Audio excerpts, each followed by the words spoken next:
নবদ্বীপ থেকে? হ্যাঁ হ্যাঁ। আচ্ছা, কি নাম আছে আপনার? সবিতা বিশ্বাস। আচ্ছা হ্যাঁ। আচ্ছা, আপনি ধামের সাথে কতদিন যুক্ত? আমি ধামের সাথে আমি এই মাসখানেক আগে এসেছিলাম, বুঝলা? আচ্ছা আচ্ছা হ্যাঁ।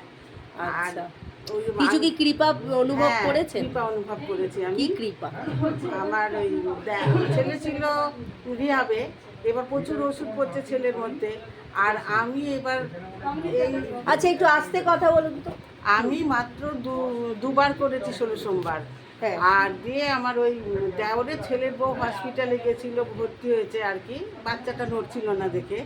তা হসপিটালে যাওয়ার পরে আমি খুব ঠাকুরকে কাঁদছিলাম, তাহলে বাচ্চাটা হয়ে গেলে আমি তো তাহলে ধামে পৌঁছাতে পারবো না, এখন অ্যাপয়েন্টমেন্টও পাইনি।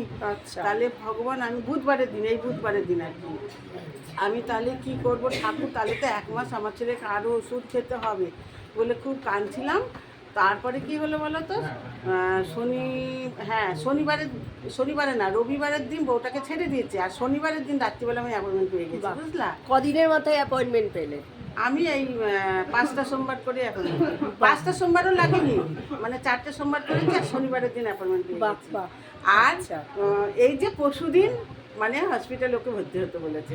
আচ্ছা, আর বাকি ভক্তদের উদ্দেশ্যে কি বলবেন যারা ধামে আসতে সবাইকে পারছে? বলবো, বাবার অসীম করুণা, বাবার দয়ার শেষ নেই, বাবাকে একটু মন দিয়ে ডাকলেই বাবা সারা দেবেই দেবে। ধাম থেকে তাহলে কৃপা পাওয়া যায়? অনেক কৃপা পাওয়া যায় বাবার ধামে, আমি মানে অতুলনীয় মানে বাবার দয়া কৃপা।